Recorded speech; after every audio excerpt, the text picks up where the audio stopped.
Você sabe o que é descobrir, aos 13 anos, que sua vida vale menos que um pedaço de chão ressequido pelo sol? Eu descobri numa tarde de agosto, enquanto o vento quente do sertão nordestino levantava poeira e carregava embora minha infância. Foi quando ouvi minha avó dizer para aquela mulher elegante de São Paulo: "Está fechado então, dona Josefa. A menina vai com a senhora e a escritura da terra fica comigo."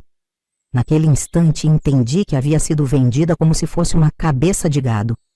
Fechei os olhos naquela noite, deitada no canto da casa de taipa onde cresci, e tentei imaginar como seria essa tal de São Paulo. Na minha cabeça de menina do interior, era um lugar mágico onde as luzes nunca apagavam e as pessoas tinham comida na mesa todos os dias. Não sabia que estava trocando os açoites da seca pelos açoites das palavras, que às vezes cortam mais fundo que qualquer chicote. Meu nome é Severina. Nasci em 1924, numa cidadezinha tão pequena do sertão pernambucano que nem aparecia nos mapas. Hoje tenho quase 100 anos e carrego nas rugas do meu rosto cada lembrança daquela menina que teve sua humanidade negociada por um lote de terra. Mas não estou aqui para inspirar sua pena. Estou aqui para contar como aquela menina descobriu que nosso valor não é definido por quem nos rejeita, mas por nossa coragem de seguir em frente. A jornada de 3 dias até São Paulo foi meu primeiro encontro com o mundo além da Caatinga. No trem, apertada entre malas e outros retirantes, eu segurava com força a trouxinha de pano com minhas únicas posses: 2 mudas de roupa, um pente quebrado e uma boneca de milho que minha mãe tinha feito antes de morrer no parto do meu irmão caçula. "Segura firme nos seus sonhos, menina", foi o que minha avó disse antes de me empurrar para o trem. Irônico, não? Ela havia acabado de trocar meus sonhos por um pedaço de terra. A cidade grande me engoliu como uma onça devora um filhote de preá.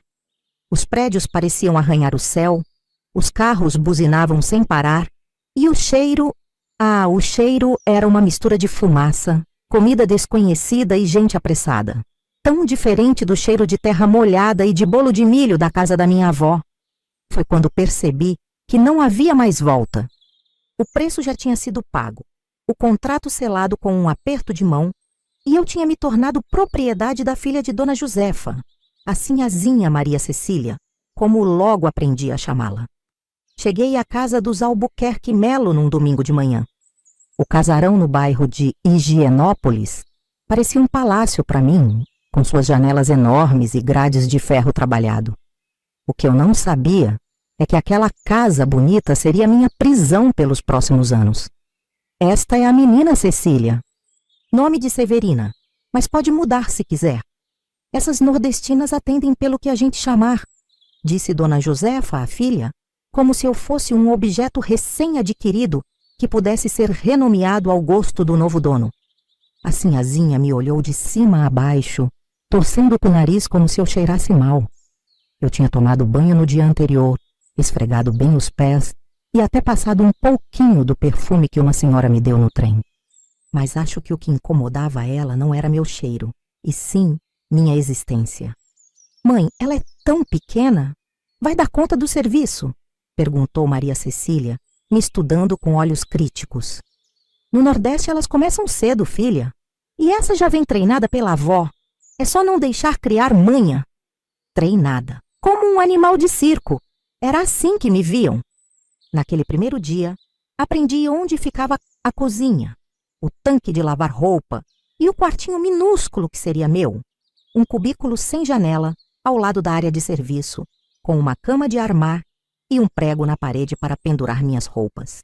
Acorda às 5, prepara o café, limpa a sala e depois a senhora te ensina o resto, ordenou a cozinheira, Dona Jandira, uma senhora gorda de mãos calejadas que foi a única que me olhou com um pingo de compaixão naquele dia.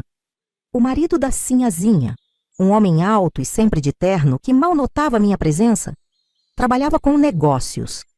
Uma palavra que para mim não significava nada além do fato de que ele saía cedo e voltava tarde, sempre com jornais debaixo do braço e cheirando a charuto caro.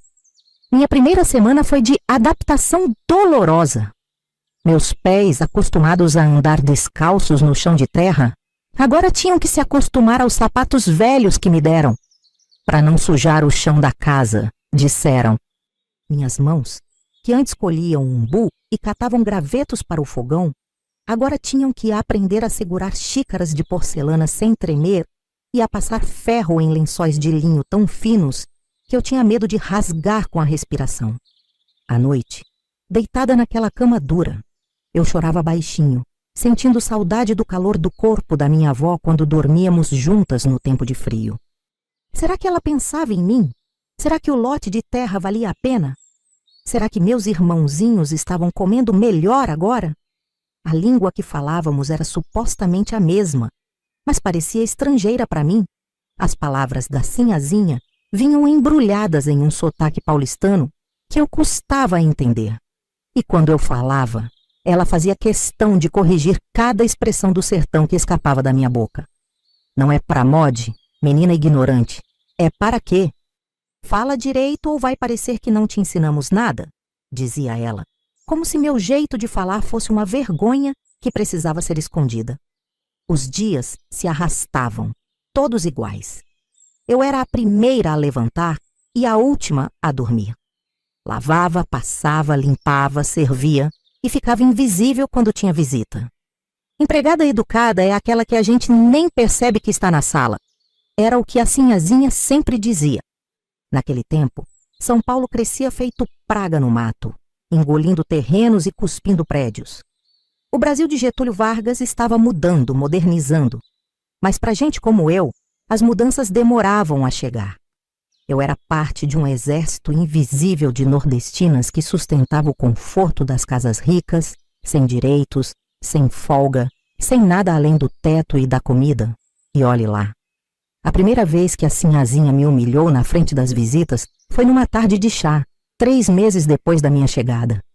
Ela tinha reunido suas amigas do clube, todas com vestidos claros e chapéus delicados, para mostrar o enxoval novo que tinha encomendado da Europa. Eu servia o chá com as mãos tremendo, tentando lembrar todas as instruções. Bandeja na mão esquerda, servir pela direita, não olhar nos olhos das visitas, não fazer barulho com a xícara no pires. Severina, pelo amor de Deus, você está derramando chá no meu tapete persa, gritou Maria Cecília, quando uma gota escorreu pela lateral da xícara. Vê se presta atenção. Essas nordestinas são todas desajeitadas assim, minhas caras. É um trabalho civilizá-las. As outras senhoras riram, algumas com desconforto, outras com genuína malícia. Senti meu rosto queimar, os olhos encheram d'água, mas engoli o choro. Chorar seria dar a elas ainda mais motivo para rirem. Trouxe essa daí direto do interior de Pernambuco, continuou ela, falando como se eu não estivesse ali. A avó dela praticamente implorou que eu a trouxesse. Troquei por um pedaço de terra que nem sei se vale alguma coisa, mas a velha parecia desesperada para se livrar dela. Cada palavra era como uma facada. Não era verdade. Minha avó não estava desesperada para se livrar de mim. Ela estava desesperada para alimentar meus irmãos depois de 3 anos de seca. Ou era isso que eu precisava acreditar para não me sentir completamente abandonada? As humilhações se tornaram rotina. Se uma louça quebrava, era porque eu era desastrada como toda matuta. Se a roupa não ficava branca o suficiente, era porque eu era relaxada por natureza. Minha existência na casa dos Albuquerque Melo era um constante pedido de desculpas por ocupar espaço. O pior era quando a Sinhazinha inventava de me ensinar a ser gente, como ela dizia. Me fazia ficar horas praticando como segurar talheres, como me sentar, como uma moça decente, como falar sem esse sotaque horrível.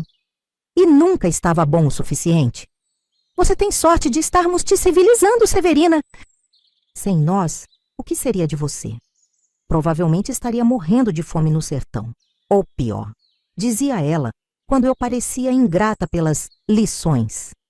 Os domingos, meu único dia de folga quinzenal, eram meu único alívio. Eu saía cedo e caminhava até o Parque da Luz, onde outros nordestinos se reuniam para trocar notícias da terra, comer um pedaço de rapadura contrabandeado nas malas e ouvir o cantador que tocava viola debaixo das árvores. Eram poucas horas de liberdade antes de voltar para minha vida de servidão. Foi num desses domingos que conheci Conceição, uma paraibana que trabalhava numa casa vizinha. Ela tinha quase 20 anos e já estava em São Paulo havia 5. Seus olhos tinham perdido o brilho da juventude, mas sua língua ainda guardava o tempero da resistência. Menina, tu não pode deixar eles te humilharem assim. Se abaixar a cabeça uma vez, eles pisam até o fim, me disse ela enquanto dividíamos um pedaço de bolo de milho que ela tinha trazido escondido. Mas o que posso fazer? Não tenho para onde ir. Nem sei se minha família ainda está no mesmo lugar. E a Sinhazinha fica dizendo que tenho sorte de estar lá. Conceição soltou uma risada amarga. Sorte. Sorte é o que eles têm de ter a gente trabalhando de graça, praticamente. Tu sabe que existem leis agora, né? O presidente Vargas criou umas leis trabalhistas. Dizem que até empregada tem direito. Aquilo soou como uma história de outro mundo para mim. Direitos? Para alguém como eu? Parecia impossível. As leis são para quem pode exigi-las, Conceição. E quem ia acreditar na palavra de uma menina contra a família Albuquerque Melo? Voltei para casa naquele domingo com algo novo crescendo dentro de mim. Não era exatamente esperança. Era mais como uma semente de questionamento. Será que eu realmente devia gratidão eterna só por não estar passando fome? Será que minha dignidade era um preço justo a se pagar por um teto? Na manhã seguinte, enquanto esfregava o chão da varanda de joelhos, escutei sem querer uma conversa entre a Sinhazinha e o marido. Falavam sobre uma viagem que fariam à Europa no ano seguinte e de como precisariam treinar bem a empregada para ficar tomando conta da casa na ausência deles. Aquela menina tem um olhar estranho ultimamente, disse o senhor Roberto, como se estivesse pensando demais. Bobagem sua, querido. Ela mal sabe ler. O que poderia estar pensando? Respondeu Maria Cecília com desdém. Foi então que percebi. Minha ignorância era a principal arma deles.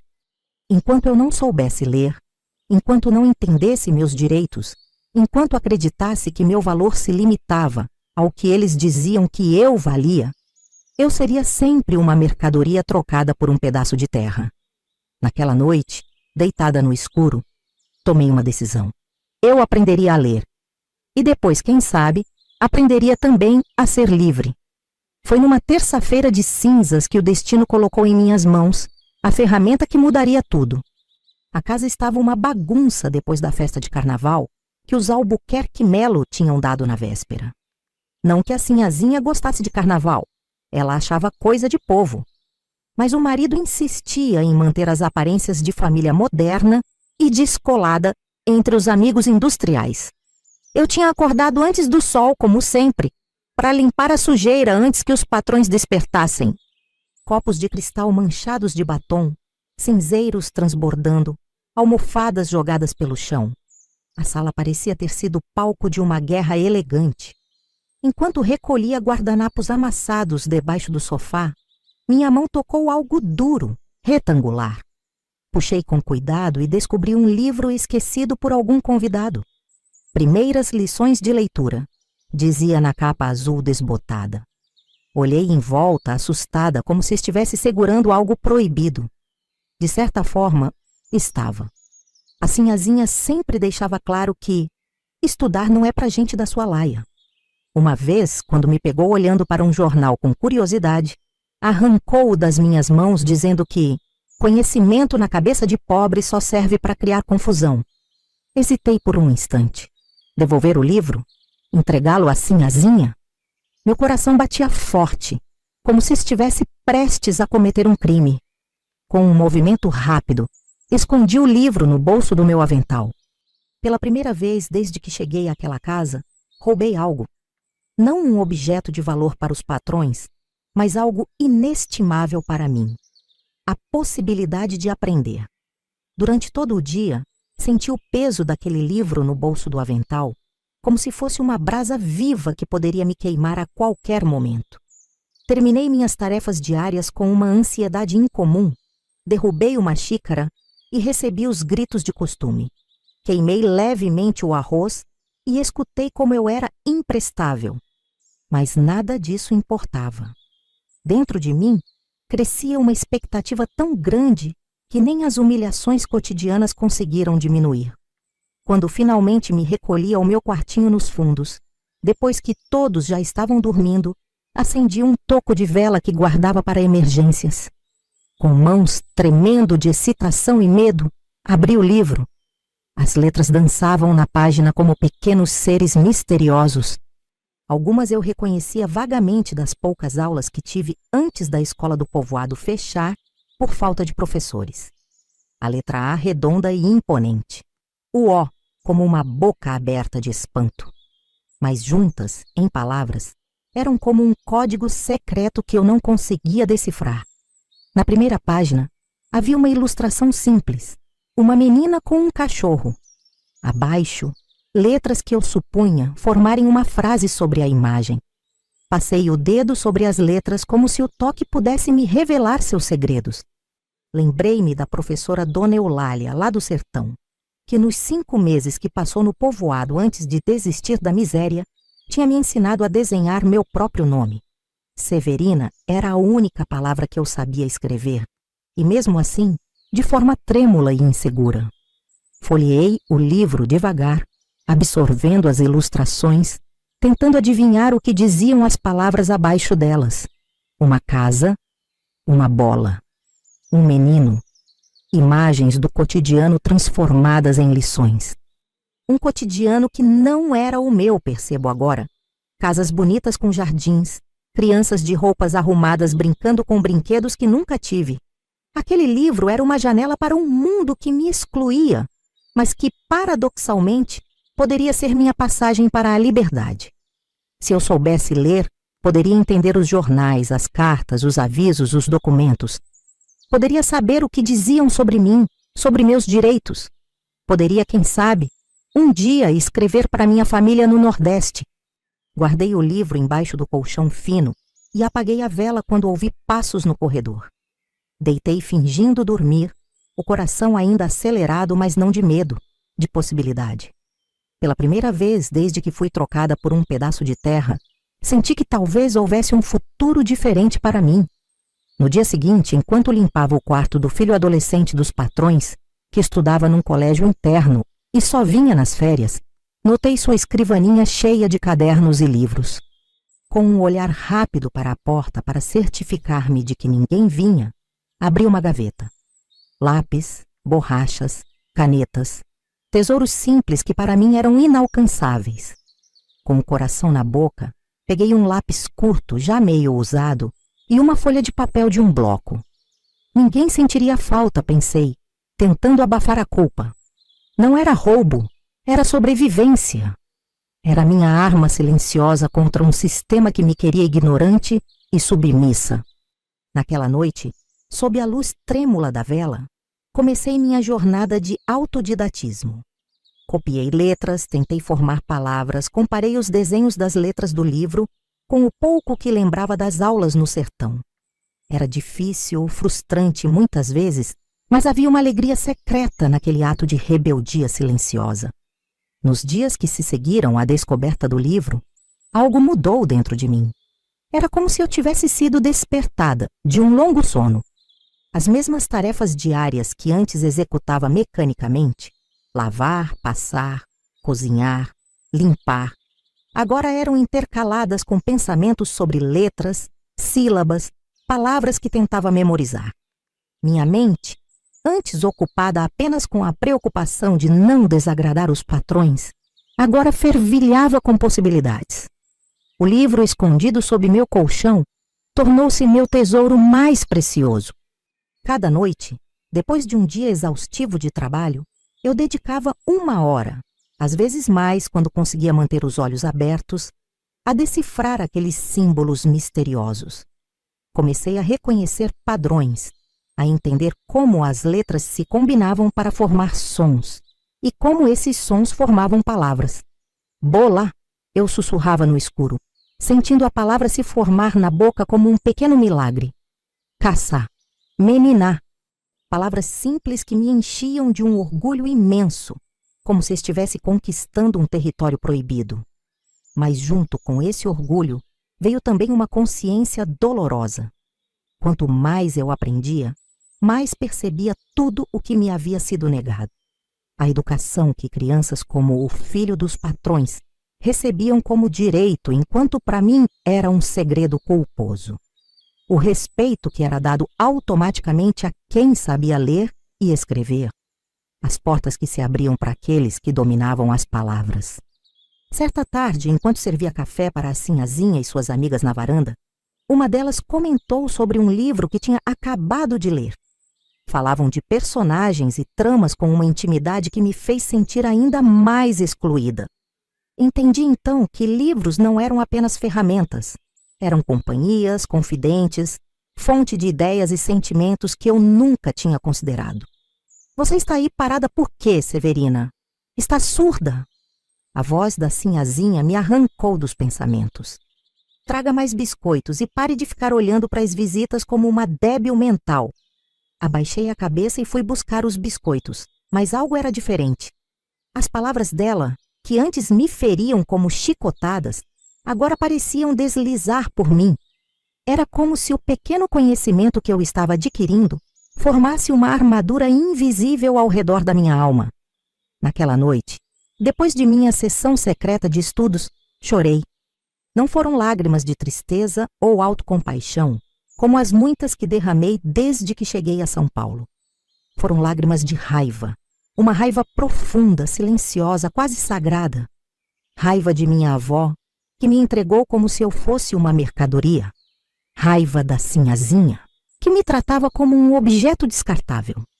Raiva do sistema que permitia que uma criança fosse trocada por um pedaço de terra. Mas, acima de tudo, raiva de mim mesma por ter aceitado por tanto tempo a ideia de que isso era normal, de que isso era o melhor que alguém como eu poderia esperar da vida. E assim, entre as letras que aprendi a juntar, comecei a juntar também os fragmentos da minha dignidade. Comecei a ver-me não como a menina trocada por terra, mas como Severina, uma pessoa com desejos, sonhos e agora um plano. Em meus domingos de folga, passei a observar a cidade com outros olhos. Os cartazes nas lojas, os nomes das ruas, os jornais nas bancas, tudo eram oportunidades de praticar, de testar meu conhecimento crescente. Comecei a prestar mais atenção nas conversas dos patrões, conectando o que ouvia com o que começava a entender do mundo escrito. Foi em um desses domingos que tive coragem de entrar numa pequena biblioteca pública que ficava perto do Parque da Luz. Com passos hesitantes, coração batendo forte, entrei naquele templo de livros. O cheiro de papel velho e encadernações de couro me atingiu como um perfume inebriante. Um senhor de óculos e cabelos grisalhos, sentado atrás de uma mesa, me olhou por cima dos óculos com uma expressão que eu não consegui decifrar. Surpresa, curiosidade, ou apenas a avaliação rotineira de um novo visitante. "Posso ajudá-la, senhorita?" perguntou ele com uma voz surpreendentemente gentil. Eu só queria olhar", respondi quase num sussurro. Ele assentiu e voltou ao seu trabalho. Caminhei entre as estantes, maravilhada com a quantidade de livros. Tantas palavras, tantas histórias, tanto conhecimento, tudo ali, acessível a quem soubesse decifrá-lo. Toquei as lombadas dos livros como quem toca relíquias sagradas. Para alguém que tinha apenas um livro infantil escondido sob o colchão, aquela abundância era avassaladora. Retirei um volume fino da estante, abri-o com cuidado quase reverencial e me deparei com um mundo de palavras que ainda não estava pronta para entender. Mas não importava. O que importava era que eu estava ali, numa biblioteca, como qualquer outra pessoa com direito ao conhecimento. O que importava era que eu havia dado um passo para fora do papel que me designaram: serviçal, analfabeta, invisível. Ao sair da biblioteca, caminhei com a cabeça um pouco mais alta. O sentimento que crescia dentro de mim não tinha nome ainda, mas hoje sei que era o começo da minha libertação. Uma libertação que começou com um livro infantil escondido e que continuaria passo a passo, palavra por palavra, até que eu pudesse finalmente escrever minha própria história. As semanas seguintes à descoberta do livro foram marcadas por uma tensão constante entre meu novo propósito secreto e a realidade do meu dia a dia. Cada minuto que conseguia roubar para estudar era uma pequena vitória, mas também um risco. A sinhazinha começou a notar mudanças sutis no meu comportamento. Você anda distraída, Severina. O que tem na cabeça? Algum namorado? Perguntou ela uma manhã, enquanto eu servia seu café. Havia um tom misto de acusação e curiosidade em sua voz. Não, senhora. Só cansada mesmo, respondi, de olhos baixos, sentindo o suor frio escorrer pelas costas com medo de que ela descobrisse meu segredo. Bem, se está cansada durante o dia, deve ser porque não está dormindo à noite como deveria. Talvez eu deva passar a trancar a porta da cozinha para evitar que você fique perambulando pela casa, ou Deus me livre, saindo para encontrar algum malandro. Aquelas palavras me gelaram. Se ela trancasse a porta da área de serviço à noite, eu ficaria completamente isolada no meu quartinho, sem acesso, nem mesmo à cozinha para pegar uma vela ou um copo d'água. Seria o fim das minhas sessões de estudo noturnas. Não, senhora, durmo muito bem. É só o trabalho mesmo que às vezes cansa. Tentei consertar, forçando um sorriso. Prometo prestar mais atenção. Ela me estudou por um momento, desconfiada, mas logo voltou sua atenção para o jornal que o marido havia deixado na mesa. O perigo havia passado por enquanto, mas percebi que precisava ser mais cuidadosa. Meu progresso com a leitura era lento, mas constante. Depois de algumas semanas, já conseguia ler pequenas frases completas do livro infantil. A menina brinca com a bola. O cachorro corre no quintal. O pai lê o jornal. Frases simples que para mim eram conquistas enormes. Mas logo o livro infantil começou a ficar pequeno para minha sede de conhecimento. Precisava de mais material para praticar, mais palavras para decifrar. Foi quando comecei minha segunda atividade clandestina. Colecionar pequenos recortes de jornais e revistas que seriam jogados fora. Um classificado aqui, uma notícia curta ali, a legenda de uma foto. Qualquer pedaço de texto impresso era valioso para mim. Guardava esses tesouros junto com o livro, sob o colchão, e os estudava à noite, tentando entender palavras mais complexas, frases mais longas. Certa manhã, enquanto limpava a biblioteca do Sr. Roberto, notei um jornal aberto sobre a escrivaninha. Uma manchete em letras grandes chamou minha atenção. Novas leis trabalhistas protegem empregados domésticos. Meu coração disparou. Aquilo falava de mim, de pessoas como eu. Com um rápido olhar para a porta para certificar-me de que estava sozinha, inclinei-me sobre o jornal, tentando decifrar o texto abaixo da manchete. As palavras eram difíceis, muitas ainda incompreensíveis para mim, mas entendi o suficiente para saber que existiam leis que supostamente me protegiam. Leis que falavam em horas de trabalho, descanso semanal, condições dignas. Foi como descobrir que existia um outro mundo paralelo ao meu, onde pessoas como eu tinham direitos. Direitos escritos em papel, oficiais, que nem mesmo os Albuquerque Mello poderiam negar. Ouvi passos no corredor e rapidamente voltei ao meu trabalho de tirar o pó das estantes. O Sr. Roberto entrou, mal me dirigindo um olhar enquanto pegava alguns documentos da escrivaninha. Fiquei tensa, temendo que ele percebesse meu interesse no jornal, mas ele parecia absorto em seus próprios pensamentos. Naquela noite, deitada no escuro, as palavras daquela manchete não saíam da minha cabeça. Se existiam leis que me protegiam, por que eu vivia praticamente como uma prisioneira? Por que trabalhava de sol a sol sem folgas regulares, sem pagamento além da comida e teto, que a sinhazinha insistia serem mais do que suficientes para alguém como eu? A resposta veio como um raio, porque eu não sabia.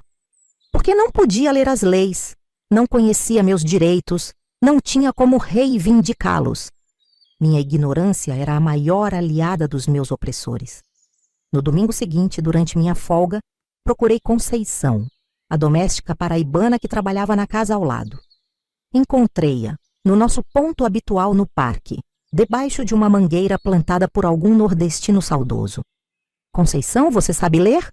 Perguntei sem rodeios. Ela me olhou surpresa, depois riu.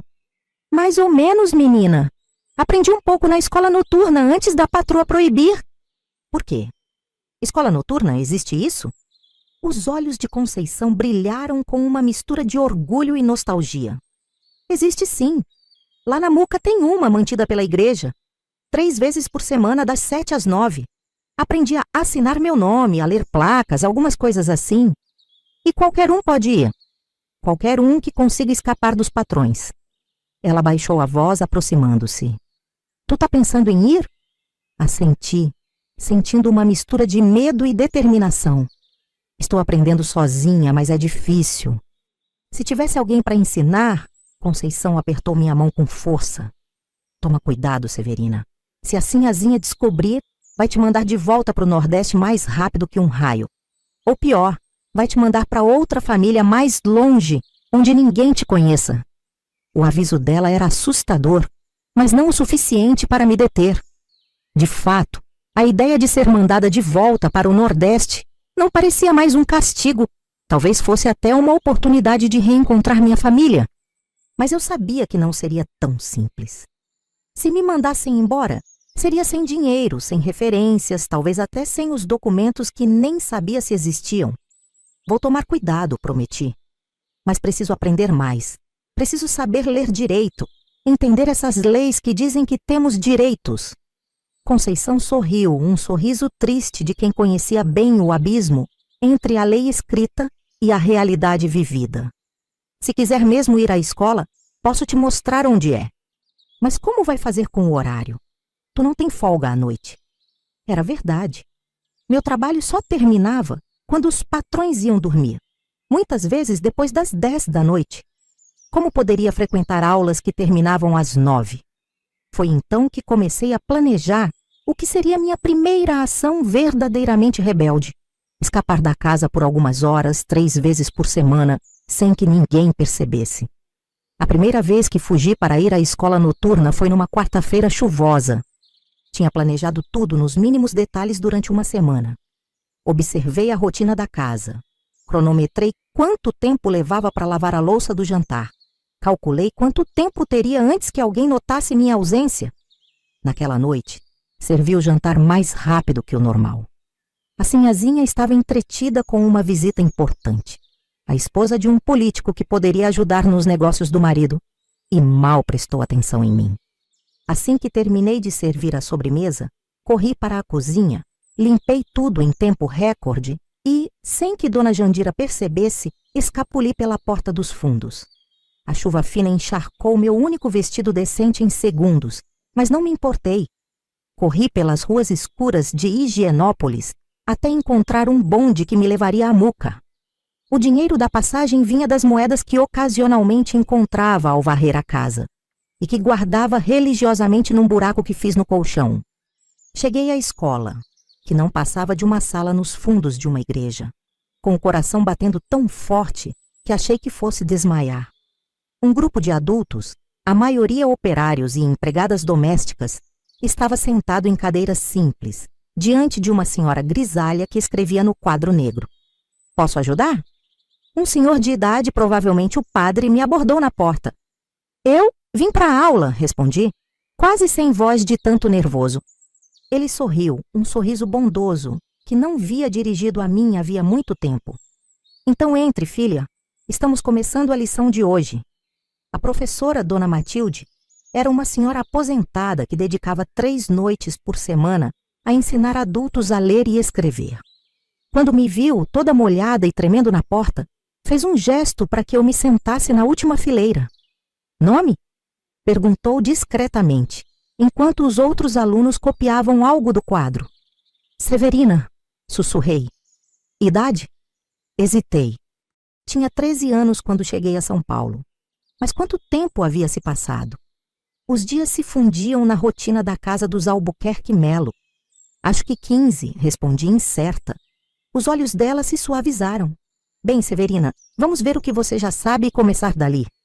Aquela primeira aula foi uma revelação. Descobri que não estava sozinha na minha ignorância, nem no meu desejo de aprender. Havia homens adultos, mulheres idosas, jovens como eu, todos unidos pela mesma fome de conhecimento, todos dispostos a sacrificar horas de descanso depois de dias exaustivos de trabalho para aprender a decifrar as letras que governavam o mundo. Aprendi mais naquela 1h30 do que em semanas tentando sozinha. Dona Matilde tinha um jeito especial de explicar, de fazer conexões entre as letras e os sons, de mostrar como as palavras se construíam. Saí dali com o nome completo escrito numa folha de papel, Severina Maria da Conceição, e com a promessa de voltar na sexta-feira. O caminho de volta foi uma mistura de euforia e terror. E se me descobrissem? E se já tivessem notado minha ausência? Cheguei ofegante pelos fundos, o coração na garganta, pronta para inventar uma desculpa. Mas a casa estava silenciosa. Os patrões ainda conversavam com as visitas na sala, e Dona Jandira dormitava numa cadeira na cozinha. Ninguém havia percebido que eu saíra. Nas semanas seguintes, repeti a fuga 3 vezes por semana. Era um risco imenso, e houve momentos de quase descoberta. Uma noite, a sinhazinha me chamou logo depois que voltei, encharcada de chuva. Severina, por que está molhada? E por que está ofegante? Fui até o quintal recolher uma roupa que esqueci no varal, senhora. Começou a chover de repente. Menti, evitando seu olhar penetrante. Da próxima vez preste mais atenção ao tempo antes de deixar roupas no varal. Foi por pouco. Depois disso, passei a levar um lenço para secar o rosto e os cabelos antes de entrar e a respirar fundo várias vezes para acalmar o coração acelerado. Cada aula era uma vitória. Cada palavra nova que aprendia a ler era uma pequena revolução pessoal. Em 2 meses, já conseguia ler frases completas, entender parágrafos simples, escrever pequenos textos. Dona Matilde dizia que eu tinha sede de aprender e me emprestava livros infantis para praticar em casa. Mas conforme crescia meu conhecimento, crescia também a dificuldade de manter minha dupla vida. A sinhazinha começou a reparar em pequenas mudanças. A maneira como eu olhava para os livros na biblioteca quando ia limpar, como eu parava para observar os jornais deixados na mesa, como minhas mãos já não tremiam tanto ao servir o chá para as visitas. Você anda diferente, Severina, comentou ela uma tarde, me observando com olhos estreitos, mais atenta, quase confiante. Abaixei os olhos, tentando parecer submissa como antes. Não sei do que a senhora está falando. Sou a mesma de sempre. Ela não pareceu convencida, mas deixou passar. Porém, alguns dias depois, percebi que ela começou a me dar mais tarefas à noite, especificamente nos dias em que eu ia à escola. Era como se suspeitasse de algo, como se quisesse me manter ocupada, me testar. O tempo passou e com ele veio um novo desafio. O inverno paulistano de 1939, rigoroso e úmido, trouxe uma epidemia de gripe que atingiu toda a cidade. A casa dos Albuquerque Melo não foi poupada. Primeiro caiu de cama o senhor Roberto, depois o filho adolescente que estava em casa para as férias escolares e, por fim, a própria sinhazinha. Com os patrões doentes, a carga de trabalho duplicou.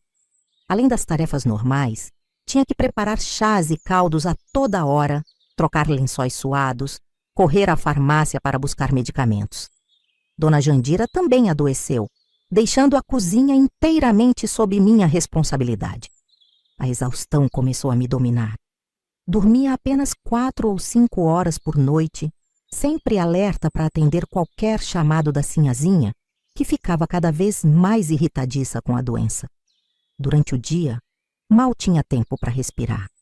Meus dedos racharam de tanto mergulhar em água quente. Minhas costas doíam de curvar-me sobre camas e baldes de lavar roupa. Era impossível continuar fugindo para as aulas nessas condições. Depois de faltar por 3 semanas consecutivas, temi que Dona Matilde pensasse que eu havia desistido. Mais do que isso, temi estar perdendo a única oportunidade real de mudança na minha vida. Na 4ª semana da epidemia, Quando a sinhazinha já estava melhor, mas ainda exigia cuidados constantes, decidi que precisava voltar à escola, nem que fosse apenas para explicar minha situação e pegar material para estudar em casa. Esperei até que todos estivessem dormindo, inclusive Dona Jandira, que ainda se recuperava.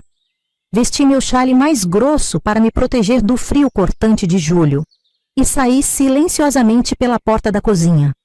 As ruas estavam desertas àquela hora, o que era bom, menos chances de ser vista. Mas também significava mais perigo para uma menina sozinha. Apressei o passo, abraçando meu próprio corpo contra o vento gelado. Ao virar uma esquina escura, vi 3 homens conversando alto, claramente embriagados. Tentei passar despercebida, caminhando rente ao muro, mas um deles me notou. "Olha só o que temos aqui! Uma mocinha andando sozinha a essa hora!" gritou ele, provocando risadas dos companheiros. Apertei o passo, o coração martelando no peito. Ouvi passos atrás de mim se aproximando. "Ei, boneca, por que tanta pressa?" disse outro já bem próximo. Comecei a correr, desesperada, mas meus pés cansados pelos dias de trabalho sem fim tropeçaram numa irregularidade da calçada. Caí com força, sentindo a pele dos joelhos rasgar contra o concreto, o ar sendo expulso dos meus pulmões com o impacto. Antes que pudesse me levantar, senti uma mão áspera agarrar meu braço. "Calma aí, lindinha. Só queremos conversar." O cheiro de álcool no hálito dele me deu náuseas. Debati-me, tentando gritar, mas o medo parecia ter congelado minha voz. Foi quando ouvi outro grito, não meu, mas de alguém se aproximando. "Ei, deixem a menina em paz!" Um homem alto aproximou-se correndo, brandindo o que parecia ser um porrete. Os 3 bêbados hesitaram por um momento.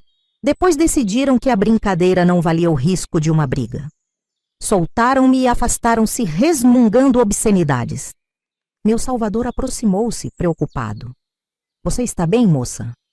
Quando ele chegou mais perto, reconheci o rosto bondoso do Sr. Antônio, o padeiro que fornecia pão para a casa dos Albuquerque Melo todas as manhãs.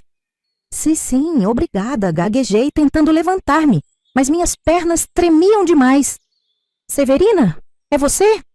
Ele parecia genuinamente surpreso. "O que está fazendo na rua a essa hora? É perigoso." Tentei inventar uma desculpa, mas estava abalada demais para pensar com clareza. Além disso, Sr. Antônio tinha acabado de me salvar. Mentir para ele parecia uma ingratidão.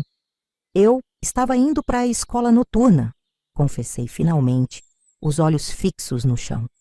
"Escola noturna? Você?" Ele não parecia desdenhoso, apenas confuso. "Não sabia que a Dona Maria Cecília deixava você estudar." "Ela não deixa, ela não sabe."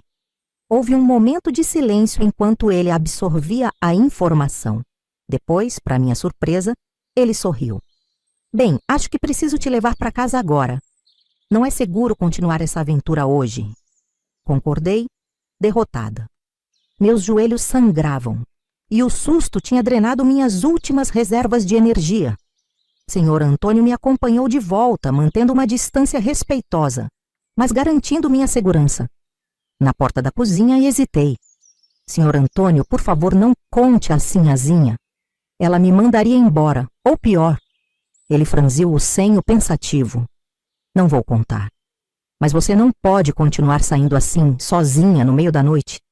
É muito arriscado." Concordei com um aceno de cabeça, lágrimas queimando meus olhos. Eu sabia que ele estava certo, mas a perspectiva de abandonar meus estudos era devastadora. "Tenho uma ideia", disse ele depois de um momento. "Minha filha, Terezinha, também está aprendendo a ler. Ela tem 17 anos e frequenta a escola durante o dia. Talvez ela possa te trazer alguns materiais, livros, coisas assim. Vocês poderiam se encontrar quando venho entregar o pão."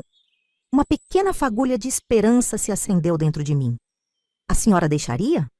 "Bem, ela não precisa saber tudo, precisa? Podemos dizer que vocês se conheceram e ficaram amigas. É natural que jovens conversem enquanto esperam o pão, não?" Pela primeira vez naquela noite terrível, sorri. "Obrigada, Sr. Antônio. Muito obrigada." Entrei em casa silenciosamente Limpei meus joelhos esfolados o melhor que pude e desmoronei na cama, exausta. O medo ainda corria em minhas veias, mas também havia gratidão e uma nova determinação. Na manhã seguinte, quando o Sr. Antônio veio entregar o pão, havia um pacote extra junto com os pães, um livrinho surrado de histórias infantis e um caderno fino. De Terezinha, ele sussurrou com um piscar de olho. Foi assim que começou minha nova fase de aprendizado. 3 vezes por semana, Terezinha mandava material novo através do pai. Livros, exercícios que ela mesma preparava, até recortes de jornais com notícias que achava que podiam me interessar. Em poucas semanas, descobri que Terezinha era um anjo enviado para minha vida. Ela não apenas me ajudava a aprender, mas também se tornou a primeira amiga verdadeira que tive em São Paulo. Através dos bilhetes que trocávamos, escondidos entre as entregas de pão, conheci seus sonhos, suas dificuldades, sua visão de mundo. Meu pai me contou como te conheceu. Escreveu ela em um dos bilhetes. Você é muito corajosa por querer estudar mesmo com tudo contra você. Um dia, todas nós seremos livres para aprender o que quisermos. Suas palavras me davam força para continuar, mesmo nos dias em que a sinhazinha era especialmente cruel, mesmo quando o cansaço parecia quebrar meu corpo ao meio. A amizade com Terezinha abriu uma janela para um mundo que eu mal sabia que existia. Através dela, descobri que havia pessoas que se importavam com o destino de moças como eu. Pessoas que acreditavam que mesmo uma empregada doméstica nordestina merecia respeito e tinha direito a sonhar. Com os materiais que ela me enviava, meu aprendizado progrediu rapidamente. Logo eu conseguia ler não apenas livros infantis, mas também textos mais complexos. Certa vez, ela me mandou um pequeno livro chamado Direitos e Deveres do Trabalhador. Uma publicação simples destinada aos operários, mas que continha informações preciosas sobre as leis trabalhistas que estavam sendo implementadas durante o governo Vargas. Foi uma revelação. Descobri que, legalmente, eu tinha direito a uma folga semanal completa, não apenas meio domingo a cada 15 dias. Que deveria receber um salário, não apenas comida e moradia. Que não poderia ser obrigada a trabalhar mais de 10 horas por dia. Eu frequentemente trabalhava 14 ou 15. Mas como reivindicar esses direitos? Para os operários das fábricas, havia sindicatos nascentes. Havia um senso de coletividade que lhes dava alguma força. Para empregadas domésticas como eu, isoladas em casas particulares, completamente dependentes dos patrões para teto e comida, a realidade era muito diferente. Conversei sobre isso com Terezinha durante um dos raros momentos em que conseguimos nos encontrar. Numa manhã em que a sinhazinha tinha saído para uma consulta médica e me deixou esperando o pão. Não é justo, disse ela, indignada. Essas famílias ricas pensam que podem fazer o que quiserem só porque têm dinheiro e influência. O que posso fazer? Se eu reclamar, vão me mandar embora. E para onde eu iria? Nem sei se minha família ainda está no mesmo lugar no Nordeste. Terezinha mordeu o lábio pensativa. Meu pai conhece gente no movimento operário. Eles estão sempre falando sobre como os trabalhadores precisam se unir. Talvez eles possam te ajudar de alguma forma. A ideia me assustou. Eu já estava correndo riscos enormes apenas por aprender a ler escondida. Envolver-me com movimentos políticos parecia um salto grande demais. Não sei, Terezinha, tenho medo. Ela apertou minha mão com compreensão. Entendo. Mas pense nisso. Algum dia vai precisar decidir se quer continuar vivendo assim para sempre ou se vai arriscar por algo melhor. As palavras dela ficaram comigo por dias, ecoando em minha mente enquanto esfregava o chão, enquanto passava as camisas do senhor, Roberto enquanto ouvia mais uma crítica injusta da sinhazinha. Foi por essa época que um novo elemento entrou em minha complicada equação de sobrevivência. Carlos, o sobrinho da sinhazinha, veio passar uma temporada na casa.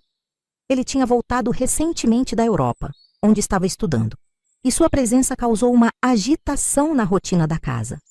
Carlos era diferente dos outros membros da família.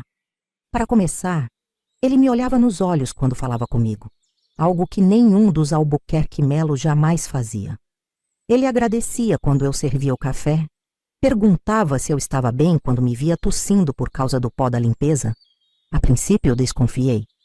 Ninguém daquela família havia demonstrado qualquer gentileza genuína antes. Por que este seria diferente? Talvez fosse apenas uma nova forma de crueldade, mais sutil e, portanto, mais perigosa. Mas Carlos persistiu. Uma tarde, enquanto eu limpava a biblioteca onde ele estava lendo, deixou cair acidentalmente um livro aos meus pés. "Você gosta de ler, Severina?" perguntou casualmente. Congelei. Era uma armadilha? Um teste? Decidi jogar pelo seguro. "Não sei ler, senhor", respondi, mantendo os olhos baixos. "Mesmo? Então por que vi você olhando com tanto interesse para o jornal esta manhã, enquanto servia o café?" Senti o rosto queimar. Tinha sido descuidada, deixando minha curiosidade aparecer.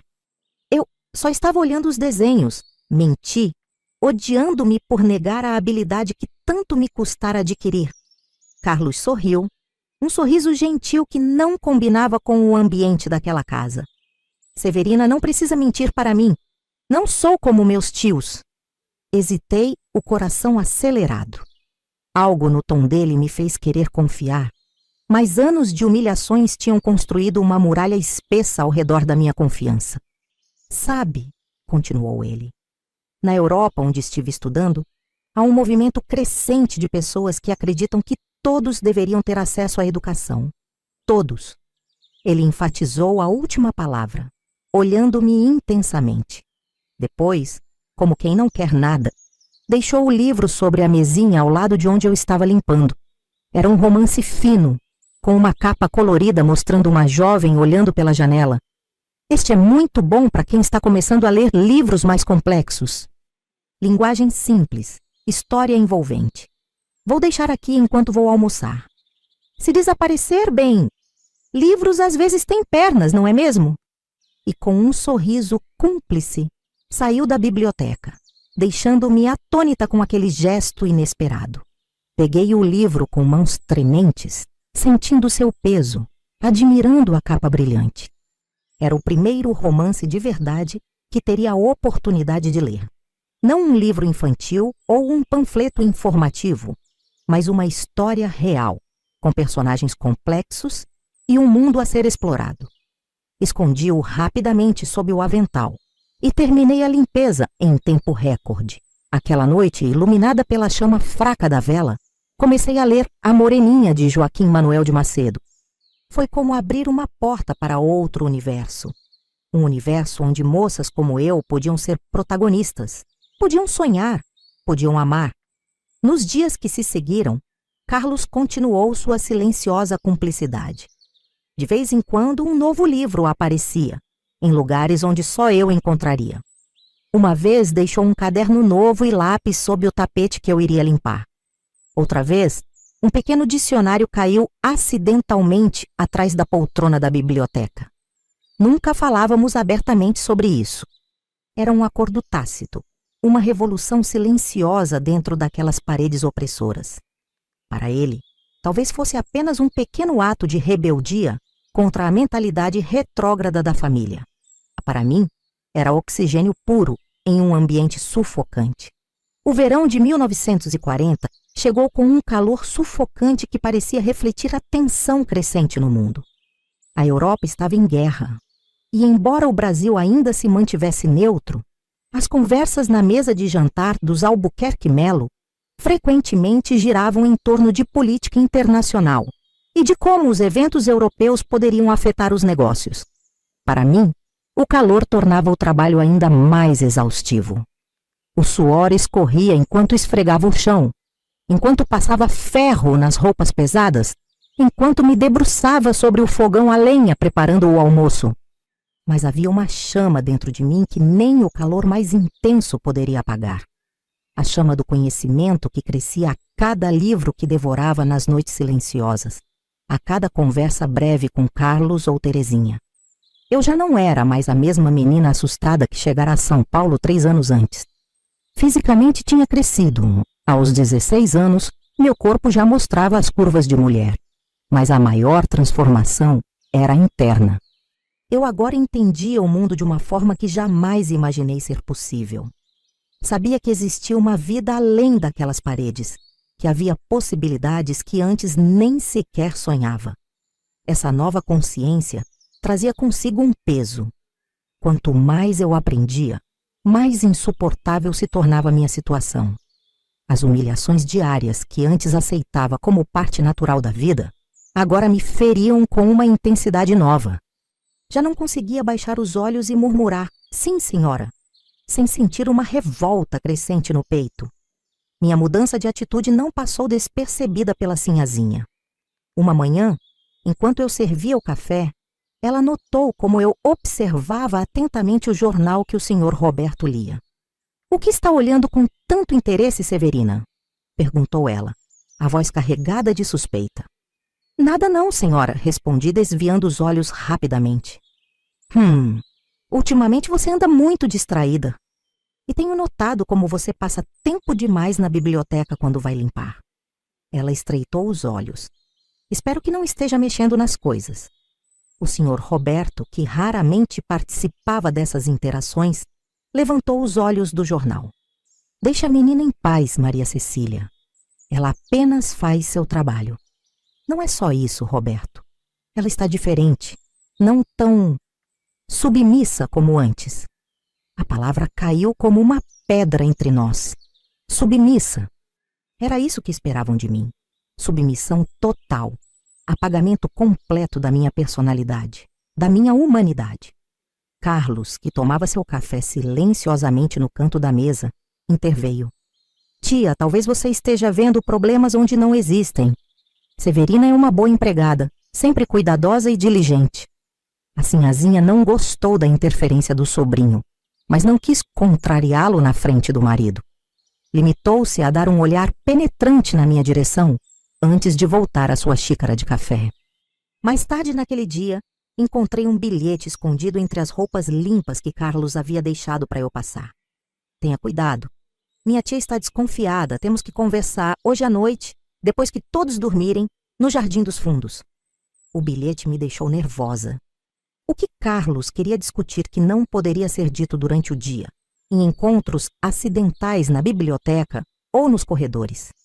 E encontrá-lo sozinha, à noite, no jardim, parecia perigoso, não porque temesse qualquer avanço inadequado da parte dele, Carlos sempre fora respeitoso, mas porque se fôssemos descobertos, as consequências seriam desastrosas.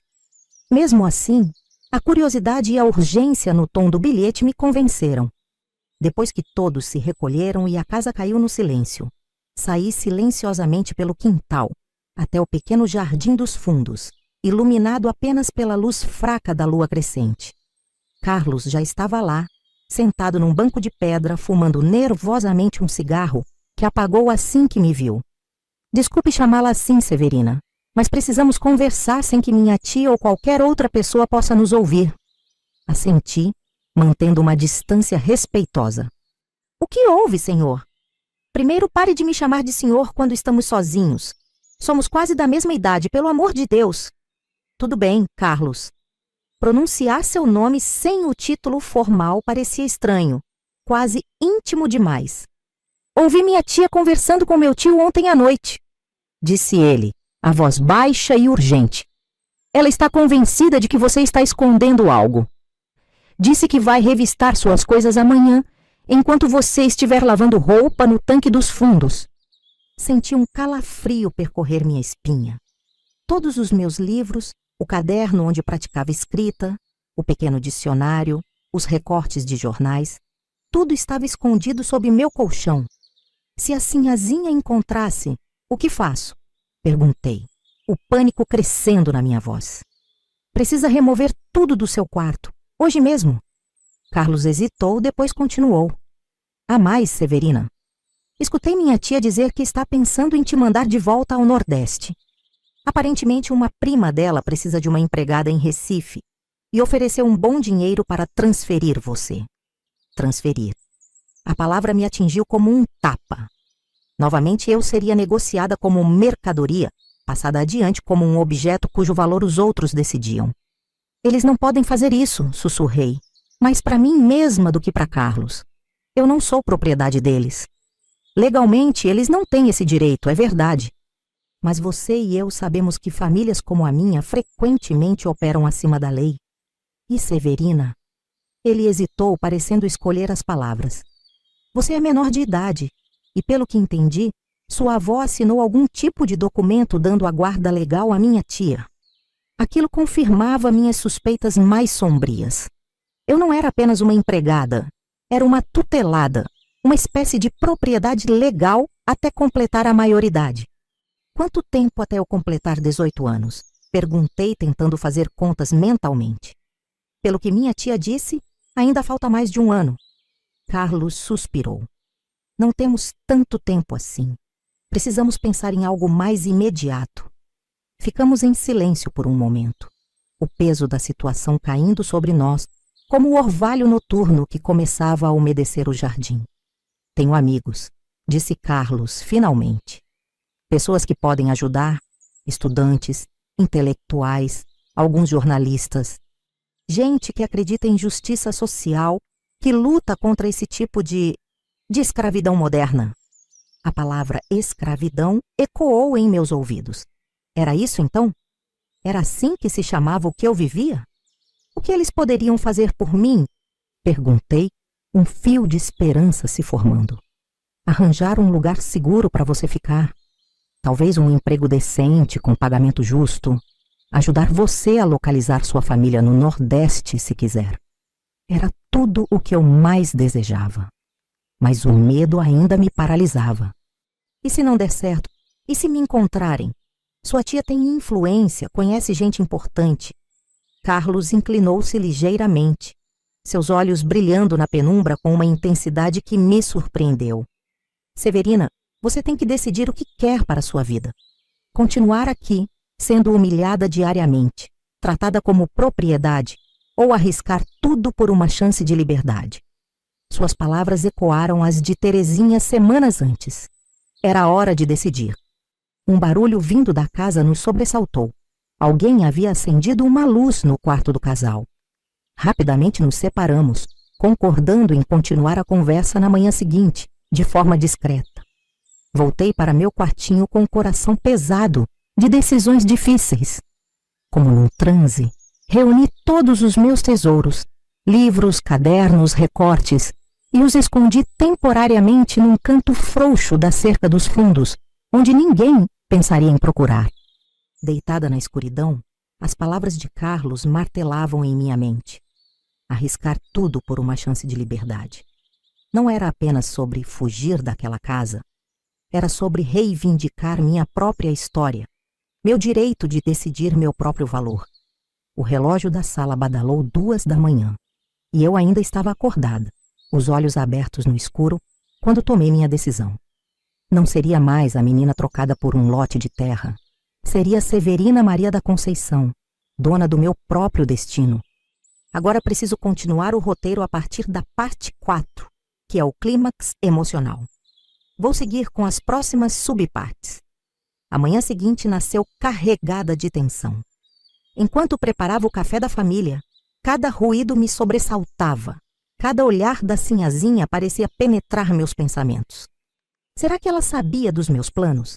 Será que desconfiava que seu sobrinho estava me ajudando? Minhas mãos tremiam tanto que derramei um pouco de café na bandeja. Um erro que, em outro tempo, teria resultado em uma tempestade de humilhações. Cuidado, menina! Esse jogo de café veio da Europa. Foi tudo o que a sinhazinha disse, com um olhar irritado. Estava distraída demais para o ritual habitual de me diminuir. Algo importante ocupava seus pensamentos. Depois descobri que era o jantar que daria naquela noite para um político influente e sua esposa. Quero tudo impecável, Severina, instruiu ela enquanto inspecionava a cristaleira. Os Monteiros são pessoas importantíssimas. O Dr. Paulo pode ajudar muito nos negócios do Roberto. E a esposa dele é prima de 2º grau do governador. Assenti obedientemente, agradecendo internamente pela distração que o jantar proporcionaria. Quanto mais ocupada estivesse a sinhazinha, menos atenção daria às minhas atividades. Durante a manhã, enquanto lustrava a prataria para o jantar, Carlos passou pela cozinha com um jornal dobrado debaixo do braço. Ao passar por mim, deixou o jornal cair acidentalmente. Quando me abaixei para apanhá-lo, ele murmurou rapidamente: "Hoje à noite, quando todos estiverem entretidos com o jantar, meu amigo estará esperando no fim da rua com um carro." Devolvi o jornal com as mãos geladas, sem conseguir responder. A realidade do que estávamos planejando finalmente me atingiu por completo. Eu iria fugir, deixar para trás o único lugar que conhecia em São Paulo, lançar-me no desconhecido. O dia passou num borrão de atividade frenética. Limpei a sala de jantar do chão ao teto, ajudei Dona Jandira a preparar pratos elaborados que nunca teríamos permissão de provar, arrumei a mesa com a melhor louça e os cristais mais finos. Enquanto trabalhava, minha mente fervilhava com dúvidas e medos. E se o amigo de Carlos não aparecesse? E se a sinhazinha descobrisse minha fuga antes que eu pudesse escapar? E se me encontrassem depois e me trouxessem de volta? Ou pior, se me mandassem para aquela prima em Recife, ainda mais longe de qualquer possibilidade de liberdade? Mais assustadora era a pergunta que eu mal conseguia formular. E se eu conseguisse mesmo fugir, o que seria de mim?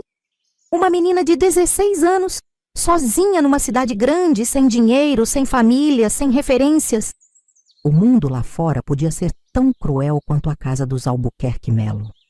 No meio da tarde, encontrei Terezinha na porta da cozinha, onde tinha vindo com o pai para uma entrega extra de pães para o jantar. Enquanto os adultos conversavam, ela me puxou discretamente para um canto. Carlos me contou, sussurrou ela, os olhos brilhando de excitação e medo. "Você vai mesmo fazer isso?" "Tenho medo, Terezinha", confessei. "E se der tudo errado?" Ela apertou minha mão entre as suas. "E se der tudo certo? Meu pai disse que os amigos do Carlos são gente boa, pessoas que ajudam moças como você. Disseram que já fizeram isso antes." Era reconfortante saber que não seria a primeira, que havia um caminho trilhado antes de mim por outras meninas que, como eu, haviam decidido que valiam mais do que o valor que outros atribuíram a elas. "Trouxe algo para você", disse Terezinha, entregando-me discretamente um embrulho pequeno. "Não muito, mas pode ajudar nos primeiros dias." Dentro havia algumas moedas e notas, suas economias, imaginei, e um escapulário de Nossa Senhora. "Para te proteger", explicou ela, os olhos marejados. Abracei-a rapidamente, engolindo as lágrimas. Não havia tempo para sentimentalismos. Precisava terminar os preparativos para o jantar e, mais importante ainda, preparar minha fuga. À tarde, quando a sinhazinha saiu para o cabeleireiro, "Preciso estar deslumbrante para os Monteiro", declarou ela. Aproveitei para recolher as poucas coisas que levaria comigo. Não era muito: 2 mudas de roupa, um par de sapatos velhos, mas resistentes, o pente quebrado que trouxera do Nordeste, a boneca de milho que minha mãe fizera, agora quase desmanchando depois de anos, um caderno meio usado e um lápis. Acrescentei o dinheiro e o escapulário de Terezinha e embrulhei tudo numa trouxa pequena, que escondi junto com meus livros no buraco da cerca. Quando o Sr. Roberto chegou do trabalho, já eram quase 6 da tarde. O jantar estava marcado para as 8. Os Monteiro eram conhecidos por sua pontualidade.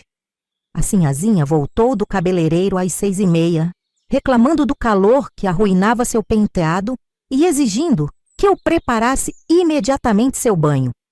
Enquanto ela se arrumava, ajudei Dona Jandira com os últimos preparativos na cozinha. O cheiro de comida fina enchia a casa. Molho de camarão, frango assado, legumes importados. Em outra ocasião, esse aroma teria feito meu estômago roncar de fome, já que nós, empregadas, comeríamos apenas as sobras depois que os convidados fossem embora. Mas naquela noite, o nervosismo tinha suprimido completamente meu apetite. Às 7h30, a sinhazinha entrou na cozinha para dar as últimas instruções. "Severina, você servirá os pratos. Jandira, você fica na cozinha preparando. Quero tudo perfeito, entenderam? Sem barulhos, sem derrubar nada, sem falar a menos que alguém pergunte diretamente. O o que duvido que aconteça, pois pessoas educadas não conversam com a criadagem. Vestida com um uniforme engomado e um avental branco impecável, roupas reservadas apenas para ocasiões especiais em que eu seria visível aos convidados, aguardei na cozinha pela chegada dos ilustres visitantes. Carlos passou rapidamente, já vestido com seu terno bem cortado, e me lançou um olhar significativo. Era hora. A campainha tocou pontualmente às 8 horas. Ouvi vozes no hall de entrada, cumprimentos educados, risadas contidas, o tom afetado que a sinhazinha reservava para impressionar os outros. Eles se dirigiram para a sala, onde serviriam aperitivos antes do jantar. 15 minutos depois, a sinhazinha tocou a sineta, o sinal para que eu começasse a servir os coquetéis. Entrei na sala com uma bandeja de prata contendo taças de cristal cheias de uma bebida amarelada. O doutor Paulo Monteiro era um homem corpulento, de bigode bem aparado e olhos pequenos que não sorriam mesmo quando sua boca o fazia. A esposa, Dona Eugênia, era magra como um galho seco, com joias que pareciam pesadas demais para seu pescoço fino. Servia as bebidas como me ensinaram, em silêncio, sem olhar diretamente para os convidados, como se fosse um fantasma movendo-se entre os vivos. Carlos estava sentado num canto, participando pouco da conversa, os olhos frequentemente checando o relógio. Voltei à cozinha para ajudar Dona Jandira com os aperitivos. 20 minutos depois, servi-os com a mesma discrição. A conversa girava em torno de política e negócios, assuntos sobre os quais eu havia aprendido muito nos últimos meses, lendo jornais e os livros que Carlos me emprestava. Ouvi o doutor Paulo comentar sobre o problema dos nordestinos que infestam São Paulo e como essa gente precisava ficar no seu lugar. A sinhazinha concordava efusivamente, sem notar a ironia de ter uma nordestina servindo sua mesa naquele exato momento. Às 9 horas, voltei à cozinha para ajudar a preparar o prato principal. Foi quando notei que Carlos havia discretamente saído da sala. Meu coração acelerou. Através da janela da cozinha, vi um carro estacionado no final da rua, as luzes apagadas, exatamente como combinado. Era agora ou nunca. Enquanto preparávamos o prato principal para servir, ouvi a voz de Carlos na porta dos fundos. Dona Jandira, a minha tia está pedindo que você vá à sala um instante. Parece que ela quer discutir a mudança na ordem dos pratos. Jandira franziu o senho, confusa. Mas já está tudo pronto na ordem que ela pediu. Sabe como ela é, respondeu Carlos com um sorriso conspiratório. Mudou de ideia de última hora. A cozinheira suspirou profundamente, enxugou as mãos no avental e foi em direção à sala de jantar. Assim que ela saiu, Carlos virou-se para mim, os olhos urgentes. É agora, Severina. Pegue suas coisas. Meu amigo está esperando no carro. Ele vai te levar para um lugar seguro. Congelei por um instante, o medo e a dúvida paralisando meus músculos. Estava mesmo pronta para esse salto no escuro. Mas então lembrei das palavras da sinhazinha sobre me transferir para Recife, como quem transfere um móvel indesejado. Lembrei de todas as humilhações, de todas as noites chorando sozinha, do dia em que descobri que minha avó tinha me trocado por um pedaço de terra. Vou buscar minha trouxa, sussurrei, já me dirigindo para a porta dos fundos. Em menos de 1 minuto, recuperei o pequeno embrulho escondido junto à cerca. Quando voltei, Carlos me esperava ansioso na cozinha. Rápido, Jandira já deve estar voltando. Vá pelo beco dos fundos, não pela rua principal.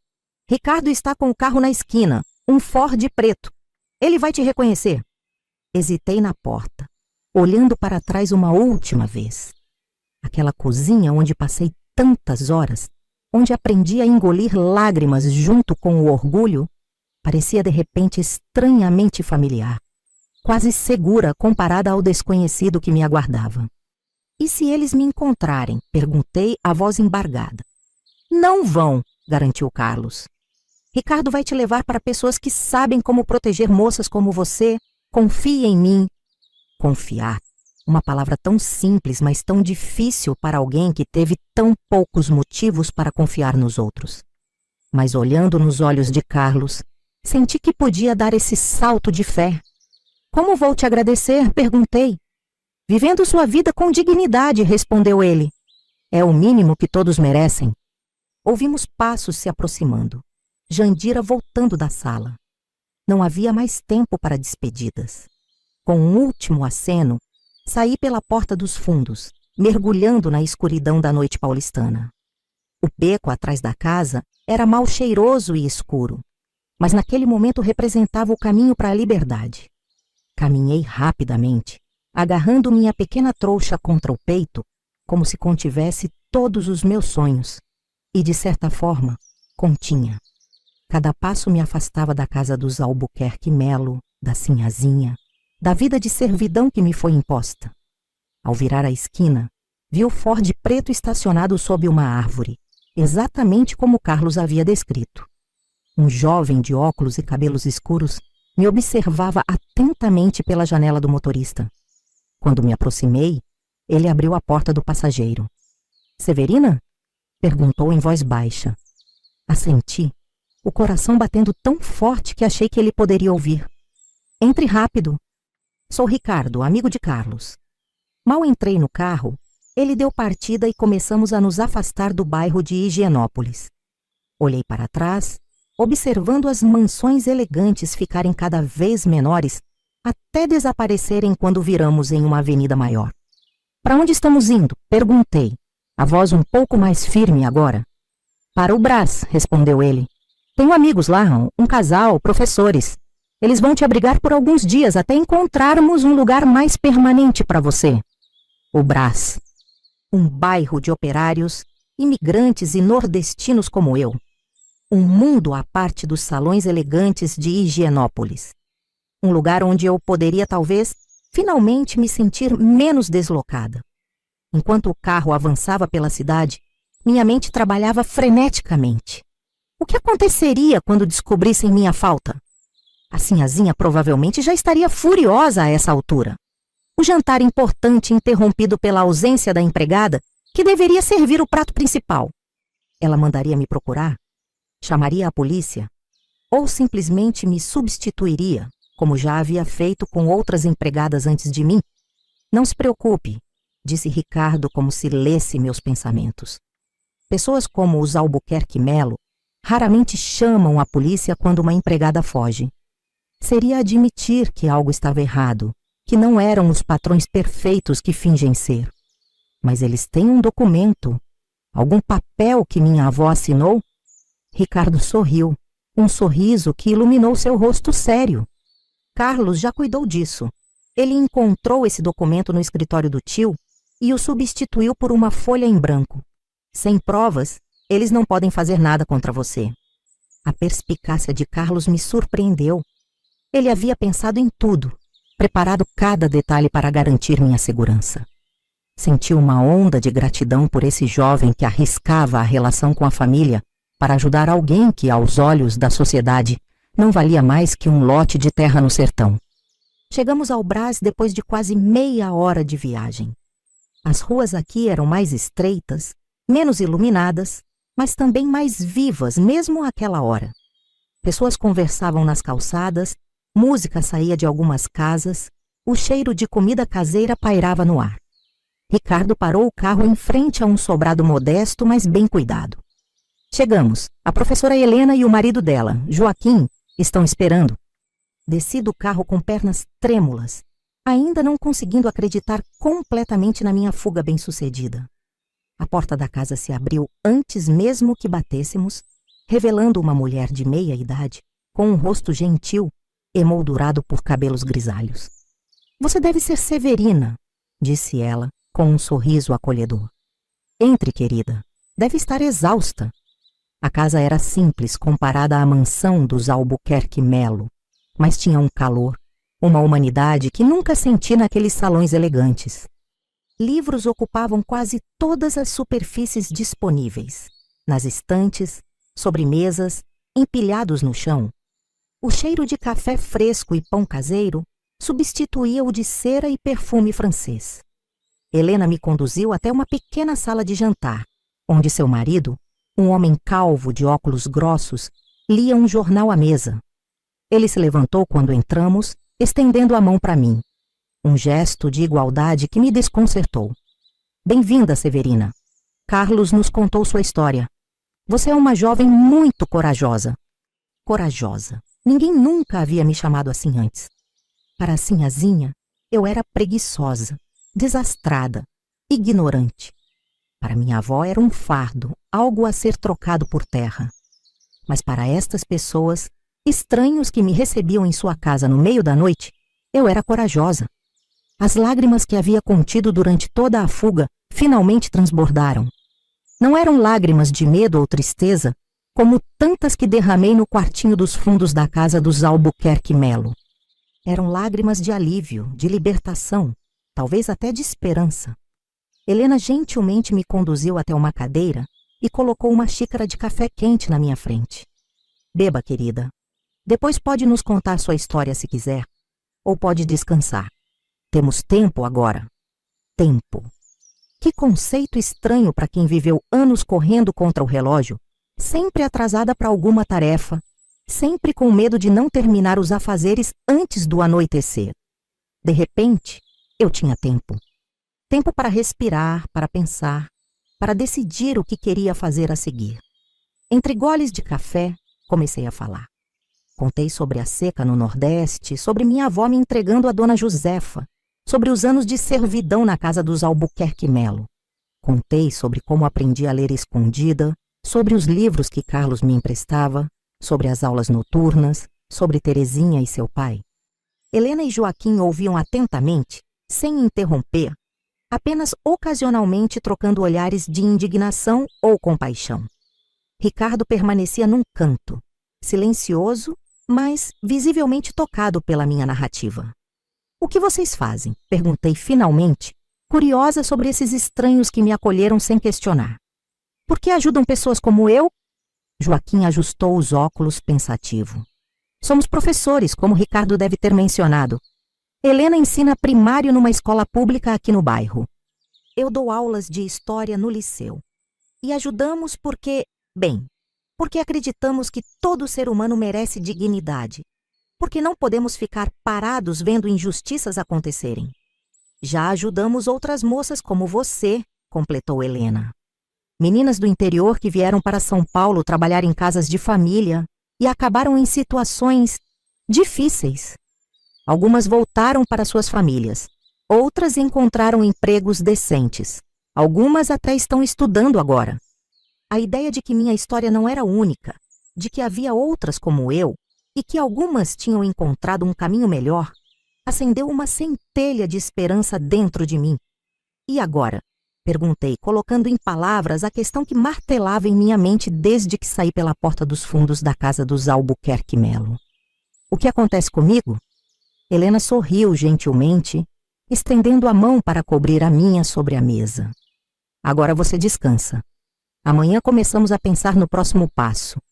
Ricardo consultou o relógio e se levantou. Preciso ir. Carlos deve estar preocupado, esperando notícias. Virou-se para mim antes de sair. Fique tranquila, Severina. Você está em boas mãos agora. Após sua partida, Helena me conduziu a um pequeno quarto nos fundos da casa. Era simples. Uma cama estreita, um armário, uma mesinha. Mas para mim, representava um luxo inimaginável. Um espaço só meu, onde eu não era uma serviçal, mas uma hóspede. Uma pessoa. Durma bem, disse Helena, deixando-me sozinha com meus pensamentos. Mas o sono demorou a vir, apesar do cansaço que pesava em meus ossos. Deitada na escuridão, minha mente repassava os eventos da noite, tentando absorver a magnitude do que havia feito. Eu havia fugido, quebrado as correntes invisíveis que me prendiam, dado um salto de fé em direção a um futuro incerto, mas meu. O medo ainda estava lá, escondido nos cantos da minha consciência. Medo de ser encontrada, medo de não conseguir sobreviver sozinha, medo do desconhecido. Mas junto dele, algo novo florescia. Uma sensação de possibilidade, de espaço para respirar, de chance para decidir meu próprio caminho. A manhã chegou com o cheiro de café e o som de vozes na cozinha. Por um momento de desorientação, pensei estar de volta ao quartinho dos fundos da casa dos Albuquerque Melo, já atrasada para preparar o café da manhã da família. Então a realidade da noite anterior me atingiu. Eu havia escapado. Estava livre.